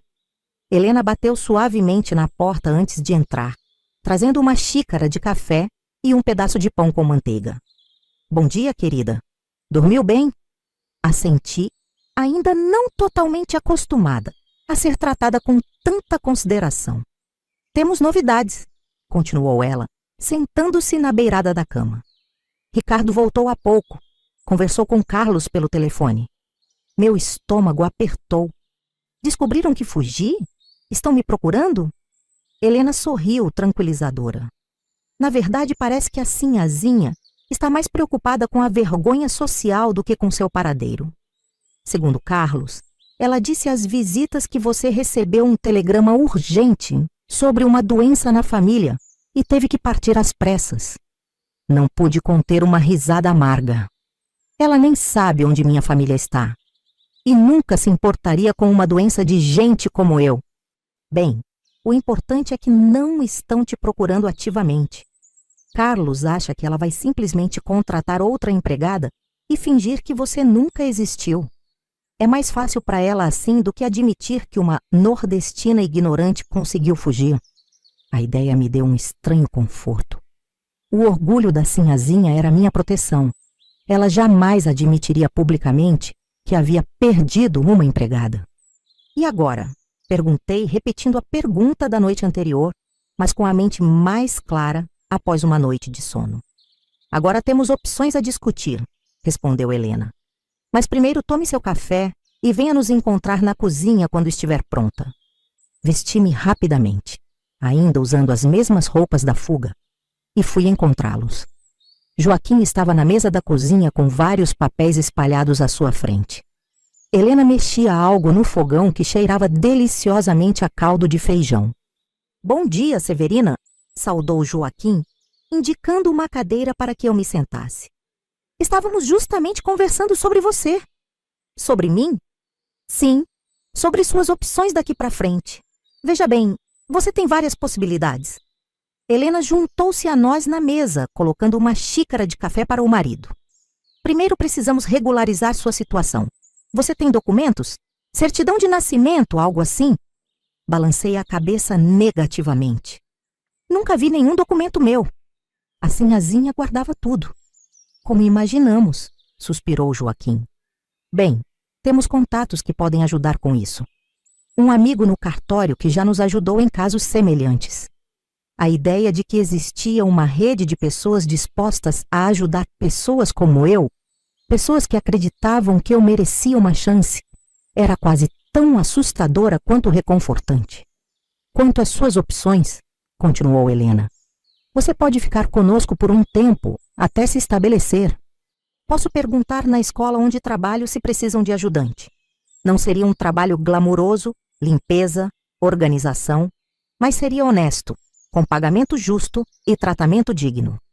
Ou, acrescentou Joaquim, se preferir, podemos ajudá-la a localizar sua família no Nordeste. Temos contatos lá também, professores, trabalhadores sociais, pessoas que poderiam procurar sua avó, seus irmãos. A menção à minha família trouxe um nó à minha garganta. Há quanto tempo não os via? 4 anos? 5? Será que meus irmãozinhos ainda se lembrariam de mim? Será que minha avó se arrependeu de me entregar? Há ainda uma terceira opção, disse Helena, observando minha reação. Carlos mencionou que você aprendeu a ler e escrever, que tem sede de conhecimento. Poderíamos arranjar para você continuar estudando. Há um programa de alfabetização para adultos que algumas amigas professoras coordenam. Você poderia completar sua educação básica, talvez até mais que isso. As possibilidades rodavam em minha cabeça como um carrossel de sonhos que nunca ousei ter. Trabalho digno, reencontrar minha família, estudar. Coisas simples que para a maioria das pessoas eram direitos básicos, mas que para mim pareciam luxos inalcançáveis até ontem. Não precisa decidir agora, assegurou Joaquim, vendo minha expressão confusa. Você pode ficar conosco o tempo que precisar para pensar. para se adaptar à sua nova liberdade. Liberdade. A palavra ecoou em minha mente como música. Era isso o que eu tinha agora. Não apenas a ausência de servidão, mas a presença de escolhas. O direito de decidir por mim mesma. Naquela tarde, Helena me emprestou algumas roupas, simples, mas limpas e da minha medida, e me levou para conhecer o bairro. O Brás pulsava com uma energia diferente de Higienópolis. Aqui não havia mansões silenciosas com jardins impecáveis, mas casas modestas, algumas fábricas pequenas, comércios familiares. As pessoas nas ruas falavam alto, riam abertamente, cumprimentavam-se pelos nomes. Este é o coração operário de São Paulo, explicou Helena enquanto caminhávamos. Aqui vivem muitos nordestinos como você, além de italianos, espanhóis, portugueses. Gente trabalhadora que constrói esta cidade com suas mãos. Passamos pelo mercado, cheio de cores e aromas que me lembraram da minha infância no Nordeste. A rapadura exposta em blocos retangulares, a farinha de mandioca em sacos abertos, as pimentas coloridas. Pela primeira vez em anos, não estava ali para servir alguém, para fazer compras a mando da sinhazinha, mas simplesmente para existir, para observar, para ser. No caminho de volta, passamos por uma pequena escola, o lugar onde Helena dava aulas. Ali, apontou ela, é onde acontecem as aulas noturnas para adultos. Se quiser, posso te levar amanhã para conhecer. A ideia de estudar formalmente, de sentar numa sala de aula como aluna legítima, não como uma intrusa que precisava se esconder, fez meu coração acelerar de excitação. Naquela noite, Ricardo voltou para jantar conosco. Trouxe notícias de Carlos. A sinhazinha estava furiosa, mas como previsto, mais preocupada com as aparências do que em me encontrar. Já havia enviado Dona Jandira para procurar referências para uma nova empregada. Carlos mandou isso para você, disse Ricardo, entregando-me um pacote pequeno embrulhado em papel pardo. Abri com cuidado, descobrindo um livro, Dom Casmurro, de Machado de Assis, e um bilhete. Para Severina, que teve coragem de escrever sua própria história. Espero que este seja apenas o primeiro capítulo de uma vida plena e digna. Com admiração, Carlos. Apertei o livro contra o peito, sentindo que um círculo se fechava. Foi um livro que começou minha jornada para a liberdade. E agora outro marcava o início da minha nova vida. As palavras que uma vez me foram negadas, agora me abriam portas, me conectavam a pessoas, me davam poder sobre minha própria narrativa. Naquela noite, deitada na cama do quarto dos fundos, agora não mais um quarto de empregada, mas um espaço de dignidade, tomei minha decisão. Ia ficar em São Paulo, ia trabalhar e estudar, tornar-me dona do meu destino. E um dia, quando estivesse estabelecida, voltaria ao Nordeste para encontrar minha família. Não como a menina trocada por um lote de terra, mas como uma mulher que construiu seu próprio valor. Os dias com Helena e Joaquim se transformaram em semanas, as semanas em meses. São Paulo, que antes era para mim apenas o cenário da minha servidão, agora se revelava uma cidade de possibilidades. Com a ajuda deles, consegui minha primeira documentação oficial, uma certidão de nascimento providenciada pelo amigo do cartório, que regularizou minha existência perante a lei. Helena me ajudou a conseguir um trabalho como assistente na escola onde dava aulas, não como faxineira como inicialmente proposto, mas como auxiliar na biblioteca. Você tem uma relação especial com os livros, explicou ela. Seria um desperdício não aproveitá-la. Meus dias agora tinham uma rotina completamente diferente. Acordava por vontade própria, não ao som de ordens. Tomava café na mesma mesa que meus anfitriões, participando da conversa como igual. Durante o dia, organizava livros, ajudava as crianças a encontrar o que procuravam, às vezes até lia histórias para os menores. À noite, frequentava a escola para adultos, avançando rapidamente nos estudos graças à base que havia construído sozinha. O mais surpreendente de tudo era a sensação de pertencimento que começava a crescer dentro de mim. No Brás, entre operários e imigrantes, não era mais a nordestina, era apenas Severina, a moça que trabalhava na biblioteca da escola, que morava com os professores, que estudava à noite. Depois de 3 meses morando com Helena e Joaquim, senti que era hora de dar o próximo passo. Com o dinheiro que havia economizado do meu modesto salário, aluguei um quartinho numa pensão para moças trabalhadoras, administrada por uma viúva portuguesa chamada Dona Conceição. Era um espaço pequeno, mas só meu, o primeiro lugar que podia verdadeiramente chamar de lar desde que saí do Nordeste. A pensão abrigava outras 6 moças, 2 operárias de fábrica, uma balconista, uma costureira e 2 domésticas que, diferente de mim, recebiam salário e tinham folgas regulares. Nas noites de domingo, quando todas estavam de folga, sentávamos na pequena sala comum para compartilhar histórias, sonhos, medos. Foi numa dessas noites que contei minha história completa pela primeira vez, como minha avó me trocou por um pedaço de terra, como a sinhazinha me humilhava diariamente, como aprendi a ler escondida, como fugi com a ajuda de Carlos. Meu Deus, Severina, você devia escrever um livro, exclamou Antônia, a balconista, quando terminei meu relato. Quem ia querer ler a história de uma empregada fugida? Respondi com um sorriso tímido. Eu leria, disse firmemente Maria, a costureira portuguesa. E conheço muitas outras que leriam também. Histórias como a sua precisam ser contadas para que outras meninas saibam que não estão sozinhas. Suas palavras plantaram uma semente em minha mente. Eu, que havia descoberto o poder das palavras para mudar minha própria vida, poderia usá-las para tocar a vida de outros?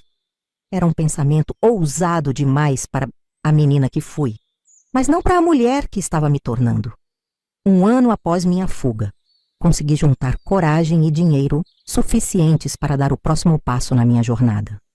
Depois de muitas cartas enviadas e contatos através dos amigos de Helena e Joaquim, localizei minha família no Nordeste. Não estavam mais no mesmo povoado. A seca os havia forçado a se mudar para uma cidade maior, onde meus irmãos trabalhavam na construção civil, e minha avó, já idosa, vendia rendas na feira. A viagem de volta ao Nordeste foi uma montanha-russa emocional. O trem cortando o país me levava não apenas através do espaço, mas também do tempo, de volta às memórias da menina que fui, as raízes que tentei esquecer nos anos de servidão. Quando finalmente cheguei à pequena cidade do interior da Paraíba, onde minha família agora vivia, meu coração batia tão forte que parecia querer escapar do peito. Encontrei minha avó sentada numa cadeira na varanda de uma casa simples, as mãos enrugadas tecendo renda, exatamente como fazia quando eu era criança. Por um momento fiquei paralisada, observando-a de longe. O que diria ela? Como explicaria os anos de ausência? Como falaria sobre a troca que definiu minha vida? Antes que pudesse decidir, ela levantou os olhos e me viu. Houve um momento de confusão, depois reconhecimento e então lágrimas. Tantas lágrimas que pareciam lavar anos de ressentimento e dor. Severina? Minha menina, é você mesmo? Perguntou ela, a voz trêmula. Aproximei-me devagar, sentindo o peso da história entre nós. Sou eu, vó. Ela estendeu as mãos enrugadas, tocando meu rosto como para certificar-se de que eu não era uma aparição. Pensamos que tinha morrido, nunca mais tivemos notícias. Aquela mulher disse que ia escrever. A revelação não me surpreendeu. Claro que a sinhazinha nunca cumpriria a promessa de manter contato com minha família. Para ela, cortar esses laços era apenas mais uma forma de me controlar. Estou viva, vó, e voltei. Nos dias que se seguiram, reuni-me com meus irmãos, agora homens feitos, casados, com filhos pequenos que não me conheciam. Conheci cunhadas, sobrinhos, vizinhos. Contei versões editadas da minha história, omitindo as partes mais dolorosas, focando em como aprendi a ler, como trabalhava agora numa biblioteca, como tinha meu próprio lugar para morar. O encontro mais difícil, porém, foi a conversa a sós com minha avó, na 3ª noite após minha chegada. Sentadas na varanda sob o céu estrelado do sertão, tão diferente do céu esfumaçado de São Paulo, finalmente falamos sobre o que havia ficado não dito. Por que, vó? Perguntei simplesmente. Por que me entregou para aquela mulher? Ela ficou em silêncio por tanto tempo que pensei que não responderia. Quando falou, sua voz estava carregada de pesar. A seca, minha filha. Você não lembra como foi ruim? 3 anos sem chuva. Os animais morrendo, a plantação perdida. Seus irmãozinhos chorando de fome à noite. Lembrava-me vagamente da fome, do desespero, da tensão constante que pairava sobre nossa casa naqueles anos. Dona Josefa apareceu como uma salvação, continuou ela. Falou que a filha precisava de uma mocinha para ajudar na casa em São Paulo. Prometeu que você teria comida, roupa, até educação. E ofereceu aquele pedaço de terra perto do açude. Terra boa, com água, que nos permitiria plantar mesmo na seca. E o que aconteceu com a terra? Perguntei, embora já suspeitasse da resposta. Minha avó baixou os olhos, derrotada. Era tudo mentira. O documento que assinei, e eu nem sabia ler para entender, não era para a terra, era para dar a guarda de você para ela. Quando fui cobrar a escritura, o homem do cartório riu na minha cara. Disse que eu tinha vendido minha neta, não comprado terra nenhuma. A dor na voz dela era genuína, profunda, antiga. Percebi então algo que nunca havia considerado nos meus anos de raiva e ressentimento.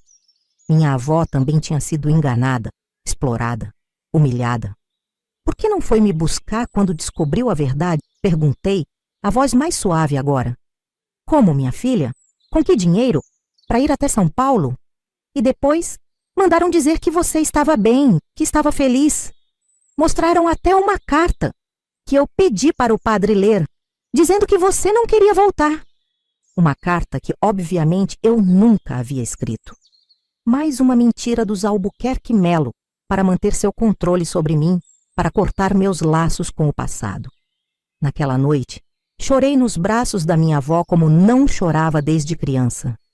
Chorei pela menina que fui, pela separação forçada, pelos anos perdidos. Mas chorei também de alívio, por entender finalmente que não havia sido simplesmente descartada, trocada. Minha avó, a seu modo desesperado, tinha tentado me dar uma chance de vida melhor.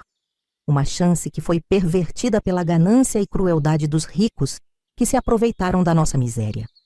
Passei 2 semanas com minha família, reconectando-me com minhas raízes, compartilhando histórias, construindo novas memórias. Quando chegou a hora de voltar a São Paulo, para meu trabalho, meus estudos, minha vida recém-construída, fiz uma promessa: não perderíamos contato novamente. E mais que isso, prometi ajudar como pudesse, enviando dinheiro sempre que possível, mantendo vivo o elo que quase foi destruído. No trem de volta, olhando a paisagem mudar gradualmente do sertão árido para os campos verdejantes de São Paulo, refleti sobre a jornada incrível que minha vida havia sido até ali. Da menina trocada por terra, à mulher independente que agora eu era. E pensei em todas as outras meninas que, naquele exato momento, estavam em casas como a dos Albuquerque Melo, sofrendo as mesmas humilhações, tendo suas infâncias e dignidade roubadas. Meninas que, como eu, precisavam apenas de uma chance, de alguém que acreditasse que mereciam mais do que ser moeda de troca. Foi ali, balançando nos trilhos entre o passado e o futuro, que tomei uma decisão que mudaria mais uma vez o curso da minha vida. Retornei a São Paulo com um propósito renovado. Nos anos que se seguiram, continuei trabalhando na biblioteca escolar durante o dia e estudando à noite. Completei o equivalente ao ginásio, depois o colegial. Com a ajuda de Helena, que se tornara não apenas mentora, mas amiga verdadeira, consegui uma vaga num curso de formação de professores. Aos 25 anos, realizei o sonho que nem sabia que tinha. Tornei-me professora primária numa escola pública do Brás. As mesmas crianças para quem antes eu lia histórias agora me chamavam de Professora Severina, palavras que soavam como música aos meus ouvidos. Mas havia algo mais que precisava fazer. Uma missão que havia começado naquele dia no trem. Nas noites após as aulas, comecei a escrever. Não um livro, como Antônia havia sugerido anos antes, mas cartas. Cartas para jornais operários, para publicações femininas, para quem quisesse publicá-las. Cartas contando sobre a realidade das meninas como eu, trocadas, vendidas, exploradas. Cartas pedindo por mudanças nas leis, por fiscalização, por educação. Usavam um pseudônimo, Maria Liberta, para proteger minha identidade e meu emprego, mas a voz era inequivocamente minha. A voz da menina que foi trocada por um pedaço de terra e decidiu reescrever sua história. Aos poucos, outras vozes se juntaram à minha. Mulheres que haviam passado por experiências semelhantes começaram a me procurar. Primeiro uma ou duas, depois dezenas. Reuníamo-nos aos domingos na sala da minha pequena casa. Sim, agora eu tinha minha própria casa, comprada com anos de trabalho e economia, para compartilhar histórias, oferecer apoio, planejar ações. Formamos o que chamávamos informalmente de Círculo das Marias, um grupo de apoio mútuo e ativismo discreto que ajudava empregadas domésticas a conhecerem seus direitos, a escaparem de situações abusivas, a construírem vidas independentes. Não éramos revolucionárias no sentido tradicional. Não marchávamos nas ruas, nem enfrentávamos a polícia. Nossa revolução era silenciosa, cotidiana, feita de pequenos atos de resistência e solidariedade. Uma empregada de cada vez, uma carta de cada vez, uma vida transformada de cada vez. Carlos continuou sendo um aliado ao longo dos anos. Formou-se em direito e, frequentemente, oferecia assistência legal gratuita às mulheres do nosso círculo. Nunca mais voltou a viver com os tios. Rompeu com a família depois de uma discussão acalorada sobre o lugar dos empregados, como ele me contou anos depois. Helena e Joaquim tornaram-se como pais para mim, presenças constantes nas celebrações e nos momentos difíceis. Foi Helena quem segurou minha mão quando, aos 30 anos, recebi a notícia da morte da minha avó. Foi Joaquim quem me emprestou dinheiro para ajudar meu irmão mais novo a abrir uma pequena venda no Nordeste. Terezinha, minha primeira amiga verdadeira em São Paulo, também seguiu seu caminho. Casou-se com um professor de matemática e mudou-se para Minas Gerais, mas mantivemos contato através de cartas cheias de histórias e confidências. A vida não foi sempre fácil. Houve momentos de dúvida, de medo, de cansaço. Momentos em que o peso das memórias parecia esmagar meu peito. Momentos em que me perguntava se realmente estava fazendo diferença neste mundo tão cheio de injustiças. Mas para cada momento de dúvida, havia uma nova carta publicada, uma nova menina resgatada, uma nova história de superação para contar. E havia meus alunos, crianças de famílias simples, muitas filhas de nordestinos como eu, para quem eu tentava ser não apenas professora, mas exemplo vivo de que o conhecimento é a chave para a liberdade. Nunca mais tive notícias da Sinhazinha ou dos Albuquerque Melo. Às vezes passava de ônibus pelo bairro de Higienópolis e olhava na direção da mansão onde vivi meus anos de servidão. Com o tempo, até mesmo o ressentimento se diluiu, substituído por uma determinação tranquila de garantir que histórias como a minha se tornassem cada vez mais raras. Hoje, aos 91 anos, olho para trás e vejo uma vida plena, construída sobre as ruínas do que poderia ter sido uma existência de servidão perpétua. Meu cabelo está branco, minhas mãos enrugadas parecem mapas dos caminhos que percorri. Aposentei-me da sala de aula há muitos anos, mas nunca deixei de ensinar.